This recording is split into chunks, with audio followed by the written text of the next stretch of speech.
Anime! That's what we're here to talk about today. But I was talking about jokes.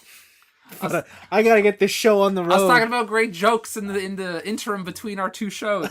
I gotta get this anime show rolling. I guess. This week was episodes 14 and 15 of Yo-Yo's Bizarre Adventure. We skipped 13.5 because that shit's a recap. Yeah. And then episode 3 of The Promised Neverland. Mm-hmm. Peter Pan. Mm-hmm. So Yo-Yo. Dude. Golden Experience. So they found the key. The keys. They got the key. They killed Man in the Mirror. Yeah. They're like, bitch, we the best. Yeah. We the best music. Yeah. And they get to the station. And while the team is trying to like figure out what this key is for, they get a message from the boss saying, okay, you got the key. Now what you got to do is you got to go to the water fountain with the turtle. Yeah. And there you'll use the key, and that'll grant you safe passage to Venice while you're on the train. And they're like, okay, sure. Bruno gets to the water fountain, sees that there's a latch there. Key doesn't fit. It's too big. Also, the latch is unlocked, so who gives a shit? They check that there's a lock on the fire hydrant. Totally different shape. Key doesn't fit. Can I just say that the animations that are used for the whole key doesn't fit is absolutely comical and 100% stupid. Yeah, They're is. Oh my god, it does not fit. Nani the fuck, right? Yeah. And they go to put in the key, and it's just too big, and then his face is like, oh, right? Instant defeat. Yeah, instant defeat. Like the lock has destroyed me. But it turns out that the key is not meant for a lock. No. The key is meant for the turtle. Yes. And before we get to what the key is used on the turtle for, we are introduced to two new villains, Prosciutto and Pesci. Pesci is a weird broccoli man.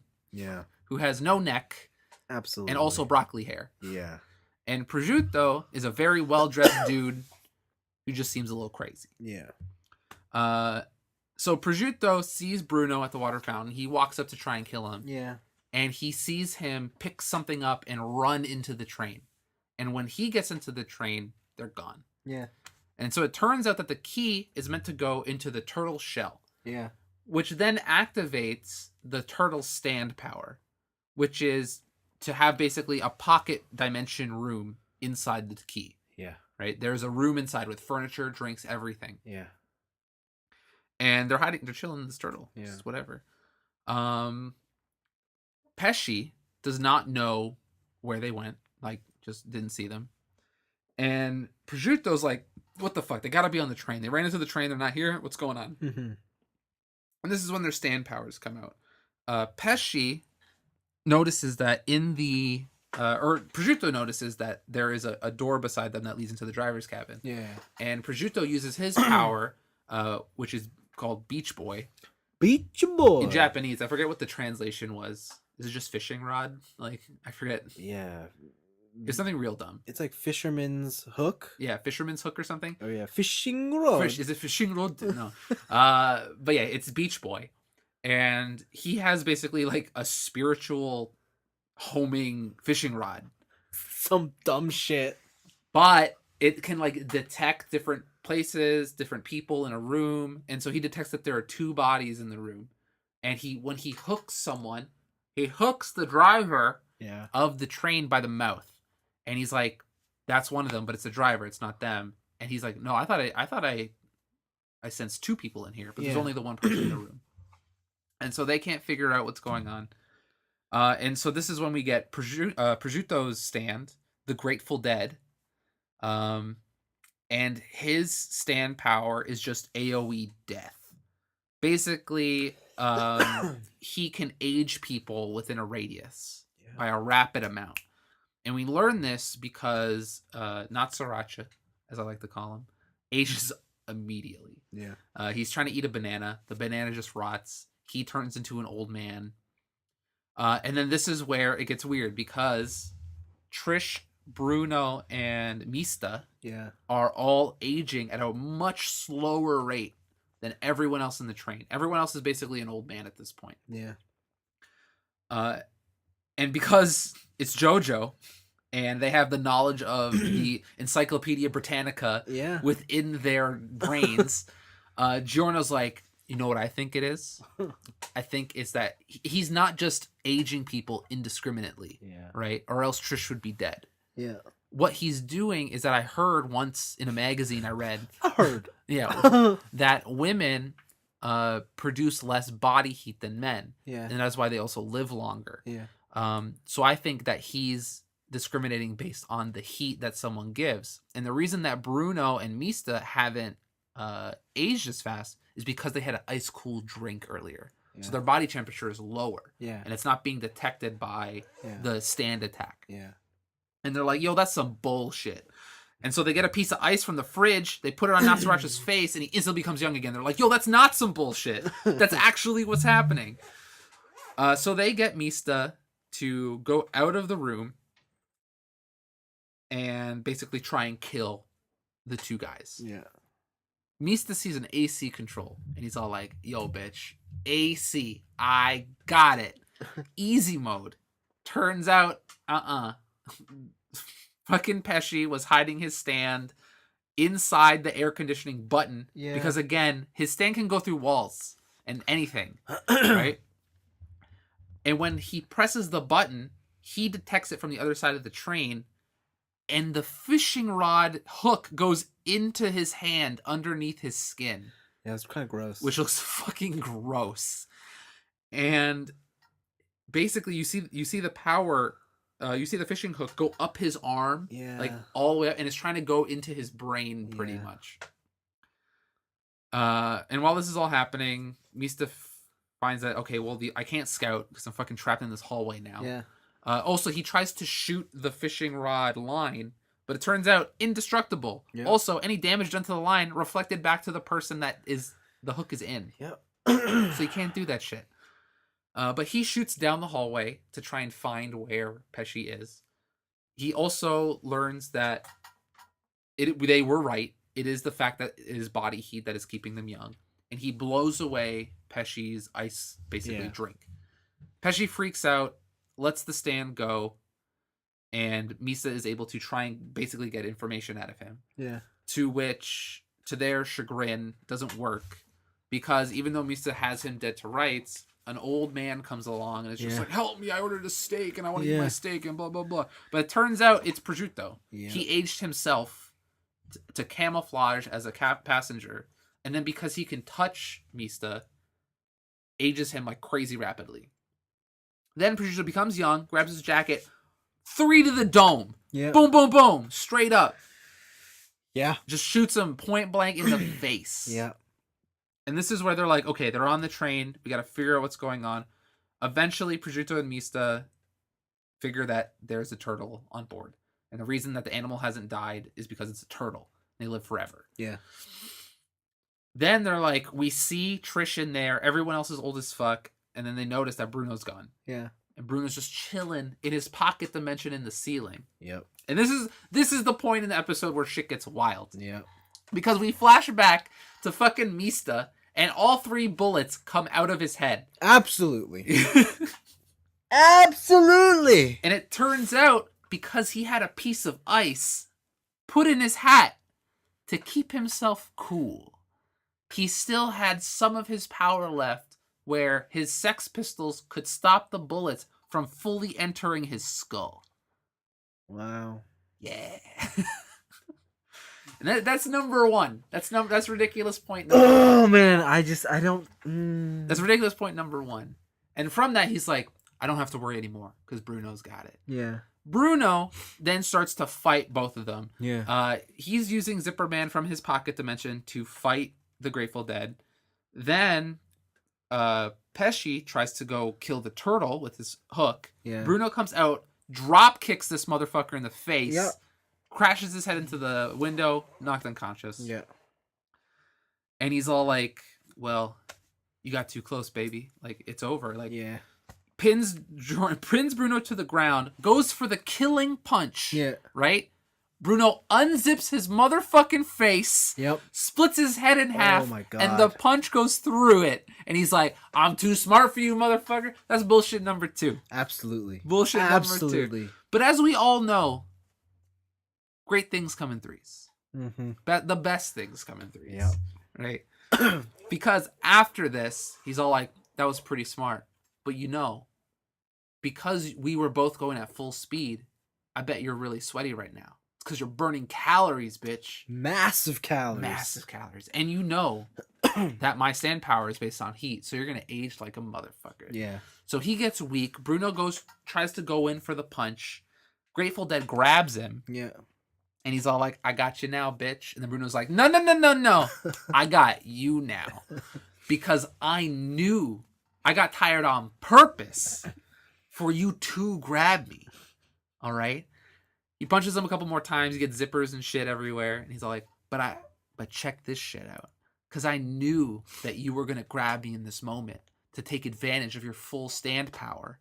I had set up zippers on the train wall. And listen, the hardest thing about being a capo is that I have to both be a leader and a protector. And being both is the hardest thing. And he's like, no, don't, like, Grateful Dead's like, don't do it. We're going 150 miles an hour. Don't do it. And he's all like, as long as I can get you off this train, it'll be worth it. And he takes Prosciutto and jumps out the train because, like in the earlier episode when he's fighting Bruno on the subway, he opened up the thing not to a pocket dimension, but to the outside of whatever it was. And to be continued. So this is the most reaction I've gotten out of you in JoJo in a pair of episodes yet. Yeah. He got shot in the head! He got shot in the head not once, not twice, but thrice. So a couple of things in this episode that I gotta point out before we really talk about it. Yeah. One, at the beginning they allude to who was the guy with the rewind ability? With shit, I forget his name. Remember what Billy was called? Or who his stand was? Damn it. Oh yeah, Moody Blues. Moody Blues. Yeah. Okay, so if we remembered episode 13, he cut off his hand and Moody Blues' hand. Yeah, no, well, he cut off Moody Blues' hand, which then in turn cut off his hand. So when this episode opens up, he's like, I just got that shit reattached. Yeah, he reattached his arm. They don't explain it! They're just like, I just reattached it. He just reattached it like 10 minutes ago. Yes! And then they're Gucci. And I'm like, wait, what? Like, no one's gonna tell me how that happened. They got Zipper Man. They zipped it back. Bullshit. What are you talking about? Giorno ripped off his own arm in the first fight and threw it at him. Like, that was a thing that happened. They got the Zipper Man. They zipped it back. Giorno, I understand. I guess whatever. He gives life. He can grow shit back. I guess. All right. The other one, I get that they have to use ice cubes to cool them down. Yes. But the fridge is full of cold drinks. Why don't they just take a swig? Because. Yes? Don't worry about it. Don't worry about it. Like, why was it so focused on these ice cubes? Because they were long-lasting coolness. I don't know. I don't know if you ever held an ice cube, Anthony. The minute you put that shit in your hand, it melts instantly. So the whole idea of Mista keeping one in his hat and it not melting, I don't believe it. No, but it did melt. There was only a small, tiny amount left. It was a last-ditch effort. God, why didn't they just strap the bottles to their face? It's not like it would have been out of place and how stupid this show is. This is what we like to call an infamous case of Araki forgot. This starting from season 5, actually a little bit in season 4 as well. Araki does some crazy bullshit and then forgets. And then doesn't bring it back ever. So I'm gonna give you a little taste of future shit. Okay. Remember how like Giorno can create life? Yeah. And then whenever people hit the life, all the damage gets reflected back to them? Yeah. He forgot that is a power that he has. Oh no. Oh no. So get ready for that, I guess. Oh god, this show's so stupid. It's so good.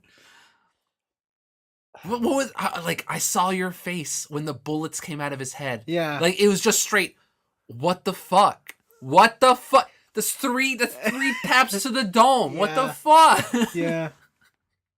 So stupid. So give me your true opinion. What do you think of these two episodes? I think more than ever, these episodes have demonstrated just how much of a waste of time this show What are you is. talking about? It's so good. Absolute waste It's of so time. good. It might be the pinnacle of anime. I don't know, because like even when I don't know why Mista has a gun. Yeah. Okay. He's a straight up gun. His whole power is about being at a distance and shooting people. Yeah. But in this episode, Yeah. he purposefully walks right up to hand-to-hand distance with his enemy so that he can shoot him. No, so that he can extract information from him. He can do that from across the room. He's got the Sex Pistols. And then he had the fucking nerve to pose like a bitch when he was pointing You're that talking gun. about that pose? That pose was straight shock absorption. That's Oh. textbook gun holding. Oh. Textbook. It's so crap, this show. I'm enjoying it to the utmost extent. It's so good. Like, what gets me is you've given me reasons that validate my opinion. You're like, oh yeah, Araki forgot.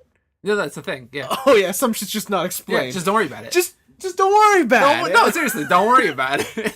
And it's like, all right, okay. Just enjoy the ride. I don't know if I can anymore. I just don't know, because I know none of these guys are gonna die now. How do you know? Because the guy should have died. He got shot in the head 3 times and survived. I'm pretty sure no one's gonna die in this show anymore. That's an interesting take. I'm just gonna say. Jumping out of the train, you know he's gonna live. Are you sure? Yes. Positive. Absolutely. Okay. I would be shocked if he just died. Okay. I'm absolutely shocked. All right. But this is anime. You'll see. Yeah. Oh, you'll see. He'll be fine. Somehow. You'll see. He'll pull that out of his ass. Like, he'll be like, oh, I fell, but before I fell, I opened the zipper that's attached to the turtle and shit. And he comes back. Like some crazy dumb shit like that. Okay. Okay. I don't Well, we know. got 2 episodes next week. Yeah, it's JoJo. So good. It's something. What do you think? What do you think about these new powers that we've seen? Beach Boy and the Grateful Dead. Have you seen anything like that in other shows? I feel like I have seen like the Fisherman's Rod. It's not a rod though. Yeah. As for the aging one, I don't know if like I obviously have seen aging, but not done like that. Nothing like that. Yeah. Yeah. When I first saw the fishing rod one, I'm like, that is so fucking specific. Yes. Holy shit. Yeah.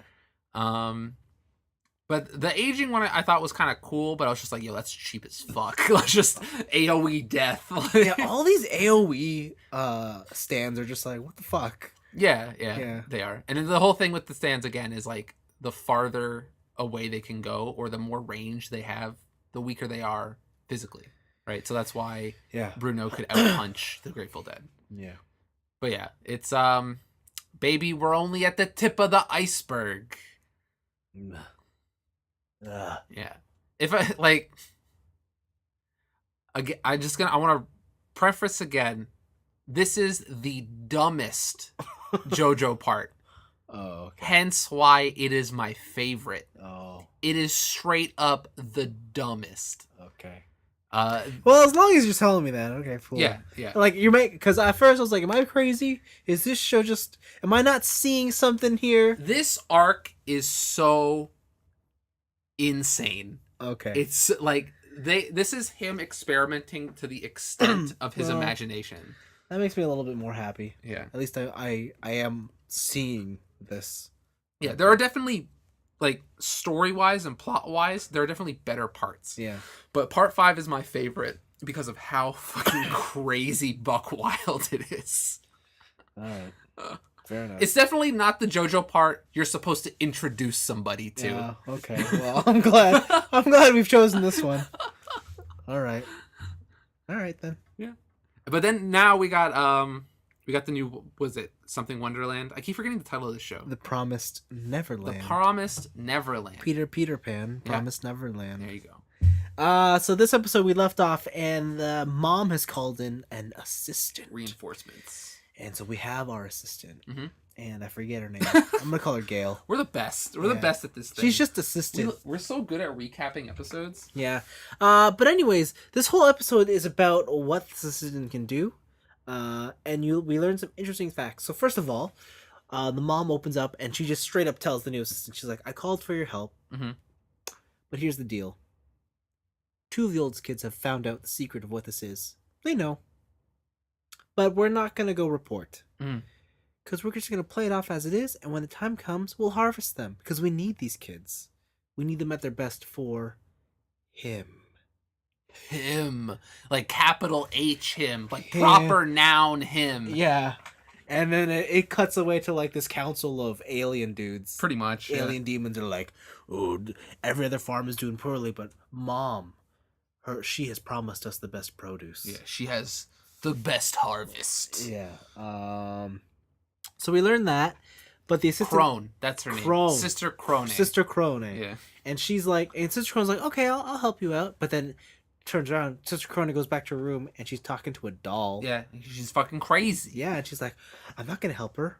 I'm gonna just fucking blackmail the bitch. Yeah. And then I'll be the new mom. I'll be the new mama. Yeah. This will be my farm. Yep. Yeah. Meanwhile, our kids are trying to learn more about their current situation. So they know there's a tracking device.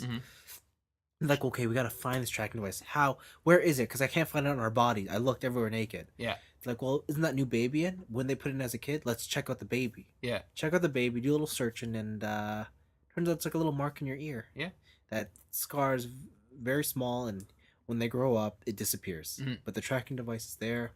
But they basically deduce the fact that, like, they can't really do anything about the tracking device. It's just always going to be there, but it also doesn't give enough information away. It just gives location, doesn't give specific identity. Yeah. They come to all these assumptions based on clues that they've seen, which is fine. Which is some Detective Conan shit. It is. But then we also are dealing with the two smartest kids. The three smartest kids. Yes. Yeah. Because she's also physically gifted. Yeah. But also got like 100% on that test. She's just not as smart as the other two. That's true. And then they're like, okay, well, fine. We'll deal with the tracking devices later when we get out. How are we going to get these kids to come with us? Because a lot of them are very athletically deprived or challenged. Yep. And they come with a brilliant plan of like, well, we'll train them. Yeah. By playing tag. By playing intensive tag. And teaching them like fake footprints, all that different and we'll teach stuff. them about everything. All of them. And so they're playing tag, and then Sister Crone is like, oh, you guys are playing tag? Sounds like fun. I would like to join your game. She's so crazy. And Sister Crone counts to 10. She goes, 1, 2, 3, 4, 5, 6, 7, 8, 10. I'm coming for you. And oh my god. She books it. Yeah. Like Usain Bolt, like just crushing it. And she just beasting it. She's beast mode. Just grabbing kids left, right, and center. Tricking kids. She put the funny shapes in the leaves and they all came together. Yeah. Yeah, and then she's about to get these two little toddlers. Emma saves them. And runs faster than her while holding two toddlers. Yeah, but then Emma has to hide. And Crone's just like, I know you're here. And after holding two kids is dumb. Yeah, she's like, Emma, you know what Norman's weakness is? He's not physically gifted. You know what Ray's is? He gives up too easily. You know what yours is? You're too naive. You're too stupid. Boo, I caught you. Yeah, also, and she does mention the harvest, too. She's like, if you were at the harvest, and then kind of ends it, and it's like, gotcha. Yeah. So that she's bitch crazy. Fucking crazy. And while all this is happening, I guess Crone mentioning the harvest, Emma and Norman and Ray realize that someone must have spoke out. Yeah. And this is when they realize there's a fucking snitch. Before the snitch they finished the game of tag. Yeah. Right? And Crone is just like trying to catch Norman. Yeah. And he like jumps over a ridge and then appears at a rock, like fucking instant teleportation to the other rock, and he's like, oh, this is the power of the perfect test score. And they're like, oh shit. That's right. And then Ray comes up and he taps her. Yeah, she's like, you out of time, bitch. We win. Yeah, and Norman won. Yeah. And to be honest, like, that's a really big thing, because like the thing is that they might not be they might not be a match for them 1-on-1. Yeah. But they are a match for them 3-on-2. Yeah. Right? Yeah, for sure. Like that was a really cool scene of just like, I'm standing on this rock, you can't get me, and then Ray's like, you done. Like, you done goofed. Yeah. But yeah, as they're heading back, they put it together that there's a snitch. Then maybe not everyone's worth saving. Yeah. And That's more or less where the episode ends. I think it's the glasses bitch. The show is pinning it on her, but like It could be a twist. Maybe it's the right. baby. That would be a twist. Yeah, it's the baby. So they talk about how they prepare baby, like they have to prepare a baby to come. I want to know what that's like. Oh yeah, because like that'll be some Goblin Slayer shit, right? Like they got farms. Is that a breeding farm or is it a cloning farm? Well, they did have the tank. Well, that's why. And like the baby looks exactly like Emma. Yeah, it does. Right. It's like baby Emma. Yeah. Like, right. is it just the same set of genes that they're tossing back on the Could world? be a cloning tank. Yeah. Yeah. I mean, the farm, the human breeding tank is just darker and probably would fit with this story, but is it too dark? it might. No, they did eat a child. Yeah. Like they straight up ate a child. Yeah. So. Yeah. What is it with anime and like murdering children? Well, because it's the sacred thing you have to protect children. So the minute you break that, then it's like anything goes. Yeah. Okay. Yeah. But this episode definitely has demonstrated how like it's weird because like the tone of the show is it's so hard to follow because at some point it's like comedic and fun, but like there's this overlaying creepiness to everything. That's the thing though. Like I think they use the fun like cutesy whatever like when Crone catches the first batch of kids. Yeah, it's she's like I got you. She like gives him a big hug and Yeah. there's a smile. All the kids are like, yay! But you're like, this bitch is fucking crazy. Yeah. Like any sort of fun, happy times they put on top of the show just makes the show creepier. Yeah, it does. I think that's why I like it. It's a very unsettling show. It's very unsettling. And like you always feel worried about the kids now, and you're just like, oh. And it sucks too because only the 3 older kids know what the situation. Everyone else is just in the dark. Yeah. Ugh. But there is a 4th that knows something. Yeah, maybe it is the glasses girl. Maybe it isn't. I mean, she tried to talk to Emma beforehand, but like it does seem very obvious for a show that so far has just thrown twists like a motherfucker. So maybe it's not the glasses girl. Yeah, but I don't know who else it would be at that point. Yeah, unless it's Ray. Oh, Ray, don't betray me. Listen, he's got Beyblade dreams. He needs to get out of there. All right, he needs to let it rip. Oh Ray. Yeah, no. It's a good episode. Anime is cool. It sure is. Anime is cool. Yeah, next week we'll be back 2 episodes of JoJo once again. Mm-hmm. And then we're caught up. Then we're caught up on JoJo. And then another episode of the Promised Neverland. Yeah. And I guess at that point, do we decide if we want to make this bi-weekly? Or are we going to do one-on-one, one episode per? Oh, I don't know. It's up to you. We'll see. Yeah. We'll see. We can see what happens. But until then, thanks for listening to another episode of Anime Club. If you have any opinions you want to put into these 2 shows we're watching, bring them in. Who do you think is the killer in Neverland? Who do you think people will die in JoJo? Oof. Do I think people die in JoJo? I just want to know, do you think they're going to show someone eating a child? Like the visual of eating a child? Oh, like just like... Well, the thing is the council made it... Like, I assume what they put on the table was child meat, right? Oh.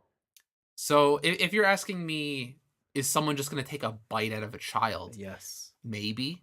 But that might be like one of the more savage demons, right? Like this whole council is like, yes, I liked mine medium rare with the outside slightly charred and a little bit of Parmesan on the top, like that kind of shit. If you want to get into like the grossness, like maybe that's for like how like Crone's a guard. She's not really a thinker. Like maybe there's the more savage demons that are just like, fuck, give me that shit blue rare. And by blue rare, I mean alive. Oh, yeah, it's true. Ugh. Disgusting. Yeah. Disgusting. Okay, cool. Thanks, everybody. Bye.